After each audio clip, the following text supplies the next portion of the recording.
আমি তোমার হাতে কত স্বাদ করে খাবার খেতে চাইলেন বৌমা, তুমি এমন খাবার নিয়ে এলে আমাদের জন্য।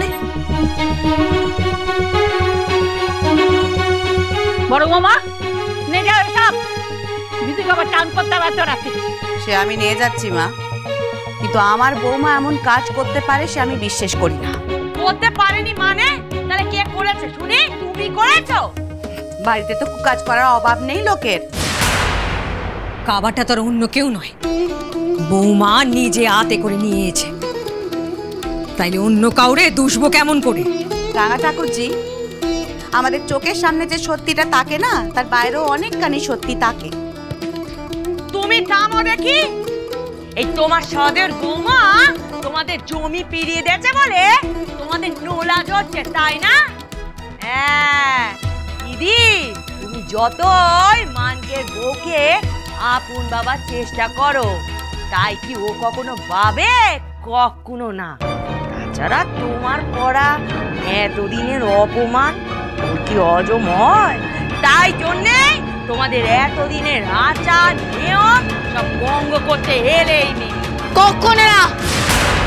আমি হেসেলে সব কাজ পারি না, এ কথা সত্যি, কিন্তু একটা বিধবা মেয়ে মানুষ যে আঁশ খায় না এ জ্ঞান আমারও আছে।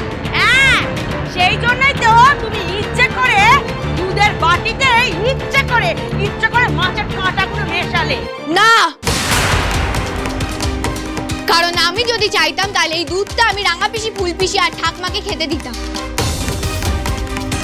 তাহলে রাঙা পিসি ওই দুধটা মুখে তোলার আগে আমি ফেলে দিলাম কেন? ফুল পিসি কমলার মতো মেয়ে এরকম কাজ জেনে শুনে করতে পারে না মা, ও সব কাজ নিষ্ঠার সাথেই তো করে। ওই দুধের বাটিতে দুধের রংটা হলুদ দেখে আমার সন্দেহ হয়েছিল রাঙা পিসি। তেলে জলে তো আর মিশ খায় না। এই দুধের মধ্যে যে মাছের কাঁটাগুলো ছিল তার তেলগুলো ওপরে ভাসছিল, সেই কারণেই তো আপনি ওই দুধটা মুখে দেওয়ার আগে আমি ফেলে দিলাম রাঙা পিসি। নিজে দোষ করে আবার দোষ ঢাকার চেষ্টা করছো। এই মেয়ে, একটা কথা তুমি কান খুলে শুনে রাখো, তুমি আর কিছুতেই শখ দিয়ে মাছের কাঁটা রাখতে পারবে না।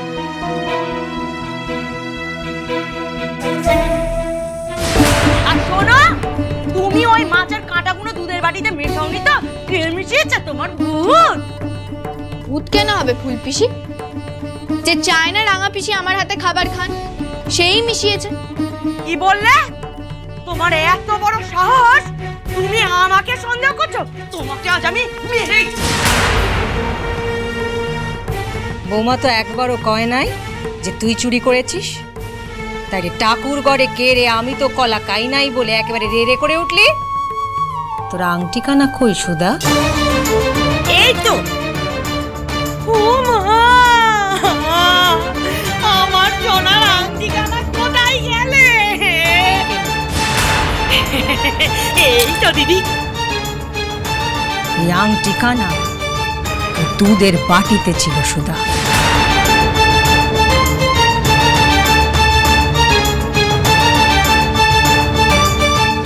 মানে আপনি আমাকে ফাঁসানোর জন্য এই দুধে মাছের কাঁটা মিশিয়ে দিয়েছিলেন ফুল পিসি? শয়তান!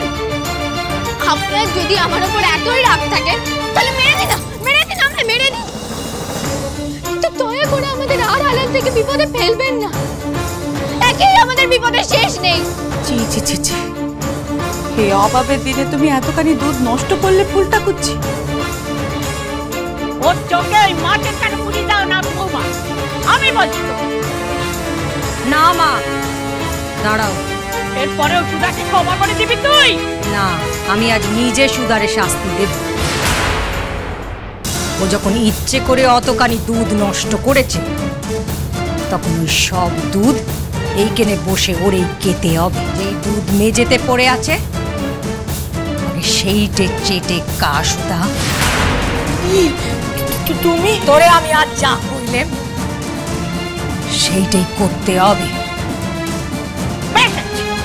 এবার চেটে খা, খা চেটে।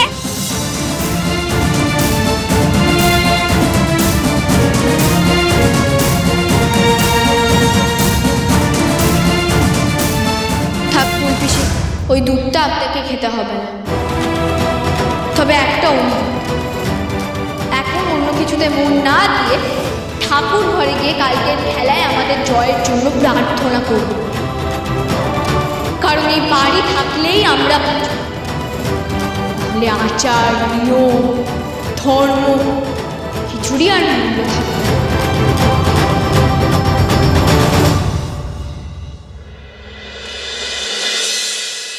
বউ,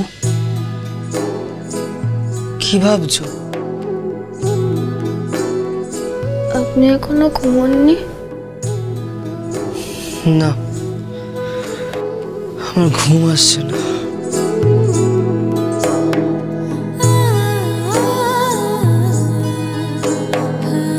কিন্তু সেটা বললে তো হবে না পৃথ্বীরাজ। আজ এত ধকল গেছে, কাল আরো বড় যুদ্ধ শুরু হবে। একটু বিশ্রাম না নিলে তো চলবে না। ঘুমিয়ে পড়ুন।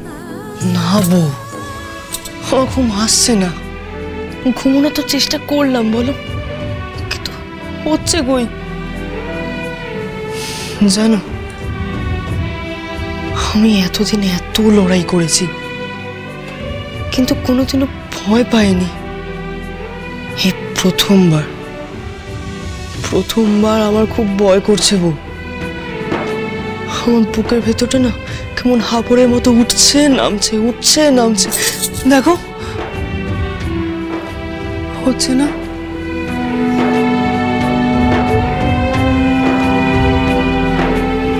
ভয় তো আমারও করছে পৃথ্বীরাজ। এই বাড়ির বাবার শেষ সময়, আমার বাবার সম্মান সবকিছুর বাজি রেখেছি আমি। এখন আমাদের সামনে শুধু একটাই রাস্তা, জেতার বা মরার।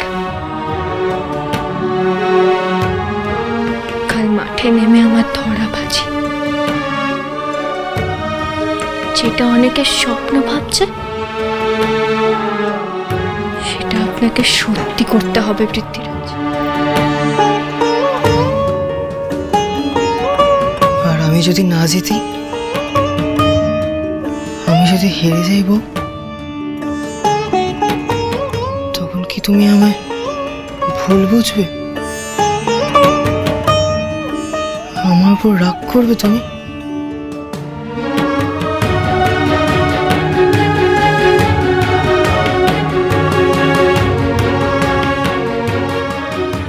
আপনার উপর আমার ভরসা আছে পৃথ্বীরাজ।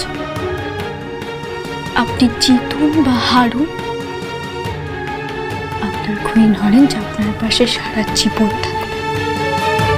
তুমি হে মহারাজ, আমি তোমারি প্রিয়া, কমলা প্রীতি। এইবার সাহসটা একটু একটু ফিরে পাচ্ছি বউ।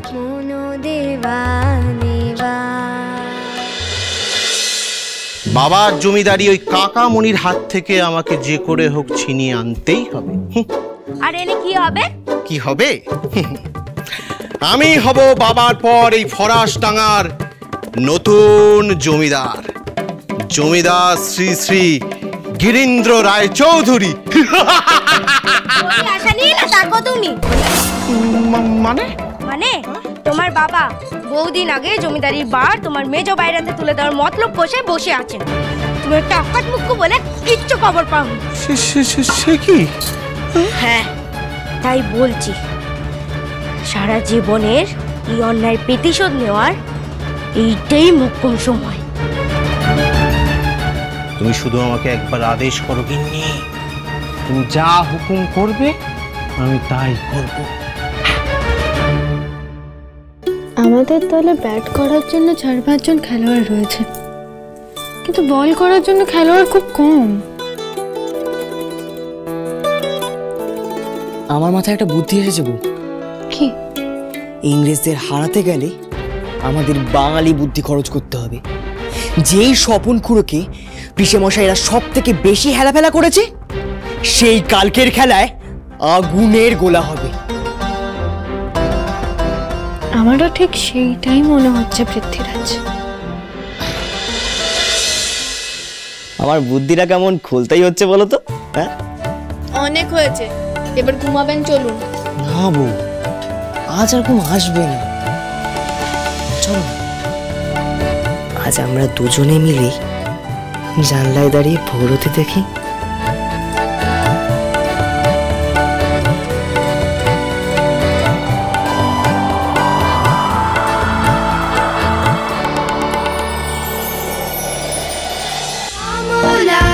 শ্রীমান পৃথ্বীরাজ, চলো চলো চলো চলো চলো পাল্টাই।